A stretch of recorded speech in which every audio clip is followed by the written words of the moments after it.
అరే 4 రోజులు కాస్త గట్టిగా శ్రమలు వస్తే ఇక నా జీవితం అంతా ఇంతే.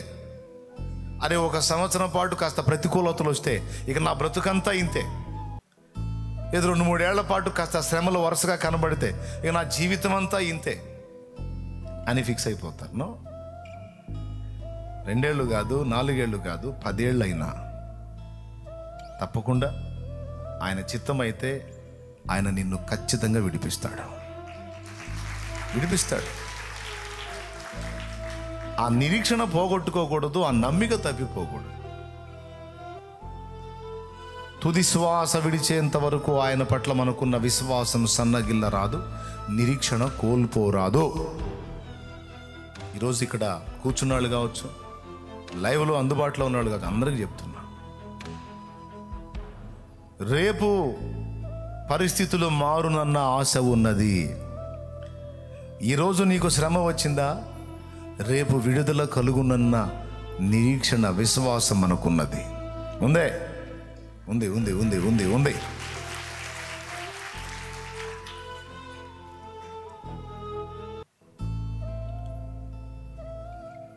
ఆ నిరీక్షణ కోల్పోకూడదు, ఆ నమ్మిక పోగొట్టుకోకూడదు.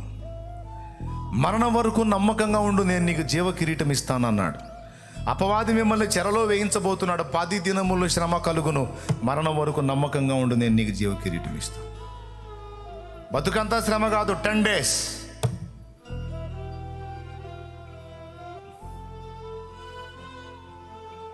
మన రోజులన్నీ ఎన్ని, అందులో 10 రోజులు ఎన్ని. కాబట్టి చాలా చులకనైన శ్రమలు. వీటిని బట్టి నువ్వు ఏదేదో అయిపోవద్దు, ఏదేదో ఊహించుకోవద్దు, అంతా అయిపోయిందని శూన్యం కావద్దు. ప్రభువు ఉన్నాడు, ఆయన యందలి మనకి విశ్వాసము నిరీక్షణ ఉంది. కాబట్టి అది కోల్పోకుండా మనం జాగ్రత్త పడాలి అనడానికి. అది కోల్పోయిన నాడు దేవుడి శక్తి మన మీదకి వచ్చినా దాన్ని కాపాడుకోలేం. ఎందుకంటే విశ్వాసం కోల్పోయాం కదా, బలహీన పడిపోయాం కదా. ఇక దేవుని ప్రభావం మన దగ్గరకు వచ్చినా మనం పోగొట్టుకుంటాం. అందుకే ఏది పోయినా విశ్వాసం పోగొట్టుకోకూడదు, నిరీక్షణ పోగొట్టుకోకూడదు.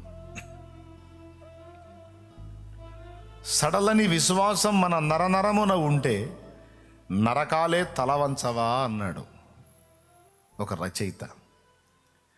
సడలని విశ్వాసం మన నరనరమున ఉంటే నరకాలే తలవంచవా.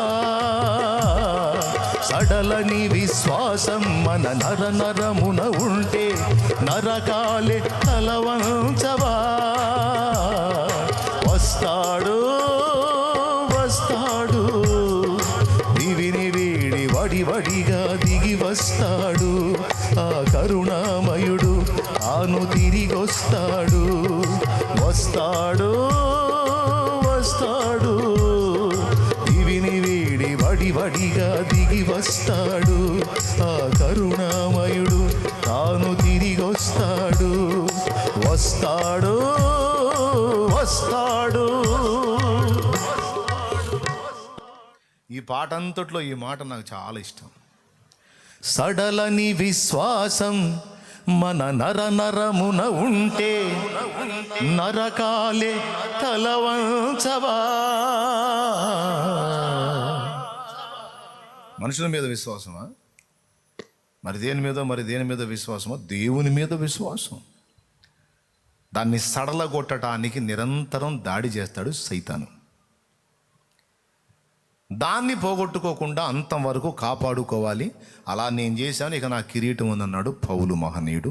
తిమోతికి రాసిన 2వ ఉత్తరంలో 4వ అధ్యాయం 7వ వచనంలో, మంచి పోరాటం పోరాడే నా పరుగు కడముట్టించి నా విశ్వాసం కాపాడుకున్నా.